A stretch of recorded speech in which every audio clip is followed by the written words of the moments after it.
Hi everyone, welcome back to Project Allotment. Today I'm going to be making a start on the inside of my polytunnel. I'm going to get it ready to build some beds and get growing in here. Let's make a start.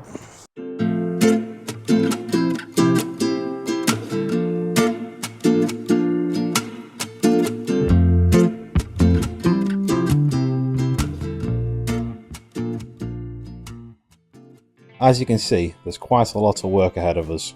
The inside of the polytunnel has become overgrown with weeds, and the soil needs a thorough turnover. We'll start by clearing these weeds and getting the soil ready for the next step. Once that's done, we'll be laying down a path using flagstones right through the middle to make it easy to navigate. Along the sides, we'll be building raised beds which will help us organise our planting and make the most of this space. It's a bit of a project, but with some effort, we'll turn this place around and have it ready for the new growing season.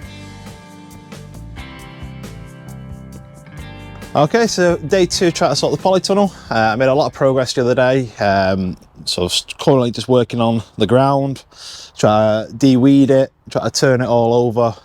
I'm having to do it all by hand because there's bindweed in there, so I'm having to break it all up and pick out all the little bindweeds and all the other bits of weed. It's been back-breaking, it really has. The soil in here is very dry. It's very hard. It's like trying to go through rock.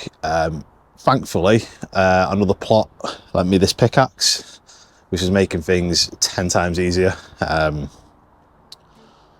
I'm going to try to finish that today.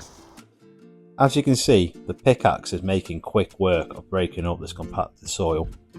After trying with the spade, this tool is so much more efficient for loosening up the ground and getting to the roots of these stubborn weeds. It's really helping me to dig deep and turn over the soil, making it ready for planting. With each swing, I'm not only clearing out the weeds, but I'm also giving the soil a good aeration, which is exactly what it needs to get back into shape. It's still hard work, but it's going a lot smoother now. With all the weeds cleared and the soil turned over, the polytunnel is really starting to take shape. Even though the plants won't be going directly into this soil, as we'll be building raised beds on top, it's important to have a good, clean foundation. Next, I'll be laying down a path right down the middle of the polytunnel. This will make it easier to move around and manage the space. Once the path is in, we can start constructing the raised beds along the sides, which will provide the perfect environment for our plants. Step by step, we're getting closer to our productive growing space. Now that we've got the soil prepared, I'm starting to dig out a trench for the path. This will create a solid base for the flagstones and ensure they're set at the right level. Once the trench is dug, I'll be laying down a layer of sand. This sand helps to level the flagstones and provide a stable foundation, preventing them from shifting over time. By carefully placing the stones and adjusting them with the sand, we'll achieve a smooth and even path that will be both durable and easy to walk on. It's all about getting the details right and making sure the path functions well and looks great.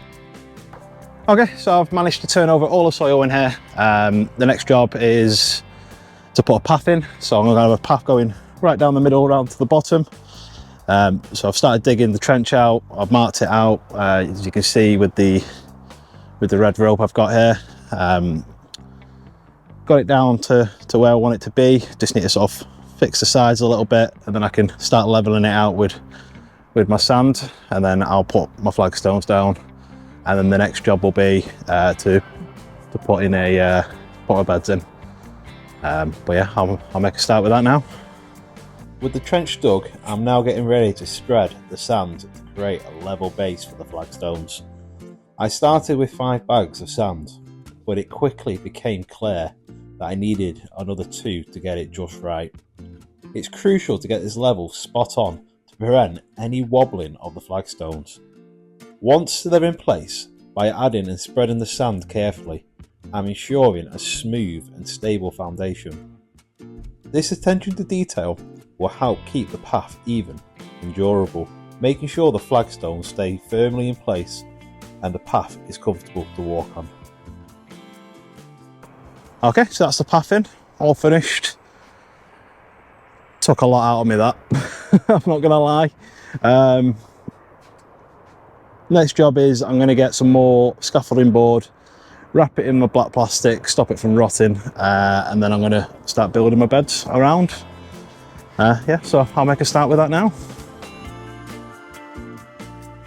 To protect the scaffolding boards from rotting and extending their lifespan, I'm wrapping them in black polymer plastic. This plastic acts as a barrier against moisture and soil, preventing the boards from rotting and deteriorating over time. It's an essential step to ensure that the raised beds remain sturdy and functional for years to come. Once the boards are wrapped, we'll be able to assemble the beds and fill them with compost, creating a perfect environment for our plants to thrive. Here are the raised beds, now fully built and ready for the next stage, which is filling these beds with soil and compost to prepare them for planting. I'll be covering that process in an upcoming video. Once the beds are filled, I'll be moving on to build a workbench above them to maximise our growing space. Stay tuned for another video where I'll show you how we set the workbench up and complete the polytunnel setup. Okay, that's it for today, folks. We've made some great progress. We've managed to turn over all our soil. We've built our beds. Next up, we'll be filling the beds up. So what we're going to do is we're going to put a good layer of wood chip down and other organic materials, and then we're going to raise those levels up even further with a good layer of compost or soil. Now, we'll also look at building a workstation to make things a lot more efficient around here, so I can pot up my stuff when it's raining. I can get a little bit more organised, but we'll look at those in the upcoming videos. Now, if you like this video, subscribe to Project Allotment, hit the notification bell, leave us a comment, and I'll see you in the next video. Happy gardening.